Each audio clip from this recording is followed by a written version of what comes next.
Hello everyone.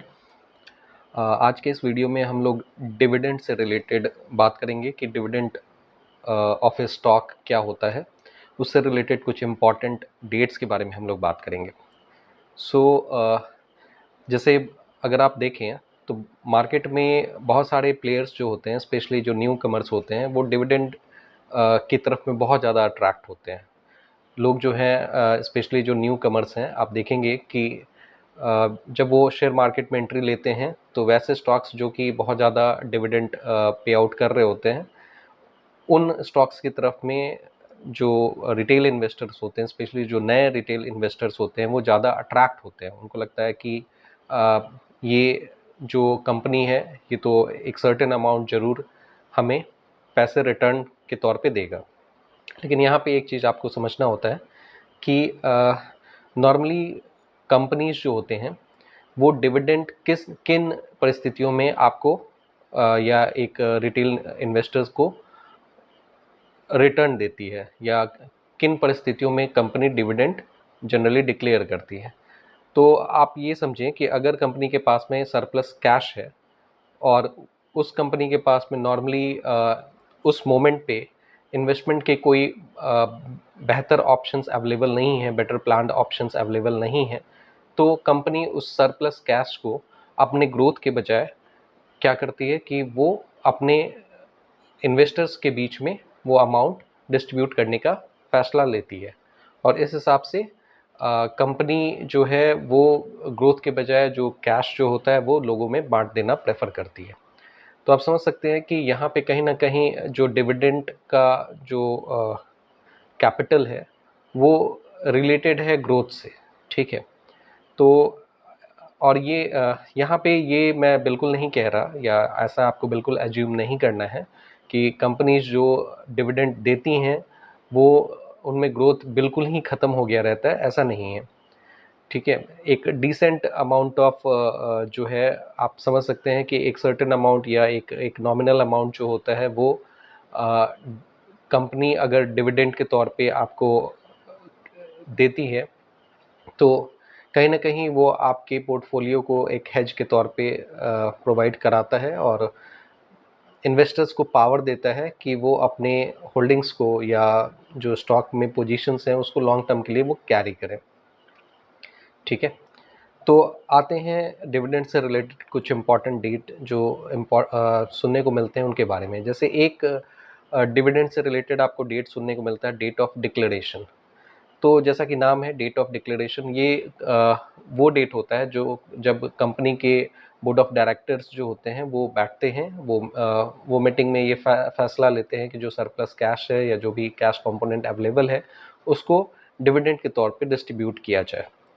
तो date of declaration उस date को कहते हैं जहाँ पे बोर्ड ऑफ डायरेक्टर्स या कंपनी के जो डायरेक्टर्स हैं वो बैठ के ये डिसीजन लेते हैं कि कंपनी जो है वो डिविडेंड जो है वो डिस्ट्रीब्यूट करेगी। इसी मीटिंग में आपके डेट ऑफ रिकॉर्ड और डेट ऑफ पेमेंट का भी डिसीजन लिया जाता है कि कब डेट ऑफ रिकॉर्ड होगा और कब डेट ऑफ पेमेंट होगा। अब यहाँ पे एक दो नए डेट्स आपको देखने को मिल रहे हैं, एक है डेट ऑफ रिकॉर्ड और दूसरा है डेट ऑफ पेमेंट। तो डेट ऑफ रिकॉर्ड क्या है? तो डेट ऑफ रिकॉर्ड हर एक कंपनी के पास में अपने इन्वेस्टर्स का या अपने इन्वेस्टर्स का एक डेटा रहता है कि किन लोगों के पास में या किन इन्वेस्टर्स के पास में कंपनी का जो है स्टॉक्स जो है वो अवेलेबल है। तो इसी से यहीं पे एक और डेट की बात हो जाती है जिसको हम लोग एक्स डेट कहते हैं। तो ex date basically record date से 2 दिन पहले का होता है। एक्स डेट वो डेट है कि अगर उससे पहले अगर आपने कंपनी के स्टॉक को ओन किया हुआ है तो आप डिविडेंड आपको मिलेगा। अगर आप उस एक्स डेट के बाद में अगर आप कंपनी को ओन कर रहे हो तो वो डिविडेंड का पोर्शन आपको नहीं मिलेगा। अगर आप परचेज करो एक्स डेट के बाद में किसी स्टॉक को तो वो आपको डिविडेंड के तौर पे नहीं मिलता है। तो कहने का मतलब ये है कि एक्स डेट पे आपको आपके पास में स्टॉक्स होने चाहिए। तो डेट ऑफ रिकॉर्ड यही हो गया कि इस डेट पे आपके डीमैट अकाउंट में स्टॉक्स प्रेजेंट होने चाहिए। इसके बाद में लास्ट एक जो डेट देखने को मिलता है that is date of payment. तो ये वो डेट होता है जहाँ पे कंपनी आपके अकाउंट में डिविडेंड के जो अमाउंट है वो ट्रांसफ़र कर देती है। तो date of payment, actual date of payment जो है वो बेसिकली आपका बाकी डेट से अलग होता है। सो ये कुछ इम्पॉर्टेंट डेट है। इसमें आपका ये ध्यान रखना है कि डेट ऑफ रिकॉर्ड जो है उससे पहले में आपके डीमेट अकाउंट में स्टॉक्स प्रेजेंट हो जिसका भी डिविडेंड आप टारगेट कर रहे हैं कि उसका डिविडेंड आपको मिले। तो इसको ध्यान में रख के अब आप समझ सकते हैं कि कब डिविडेंड के लिए आपको किस ड्यूरेशन में स्टॉक को आप अपने पास में रखना है। और साथ ही एक चीज़ आप ज़रूर ध्यान देंगे कि जो डिविडेंड रिलेटेड स्ट्रैटेजी है वो केवल डिविडेंड बेस्ड नहीं होना चाहिए। आपको अच्छे स्टॉक्स को पिक करना चाहिए और अच्छे स्टॉक्स में जो नॉमिनल जो डिविडेंड के पार्ट होते हैं उसको एंजॉय करना चाहिए। क्योंकि अगर आप ग्रोथ कंपनीज में इन्वेस्ट करेंगे तो लॉन्ग रन में जो ग्रोथ का बेनिफिट होगा वो कई गुना होगा compare to your dividend amount. केवल डिविडेंड के लिए शेयर मार्केट में इन्वेस्ट करना काफ़ी रिस्की बेट हो सकता है, क्योंकि आपको पता है कि मार्केट का उतार चढ़ाव काफ़ी ज़्यादा होता है।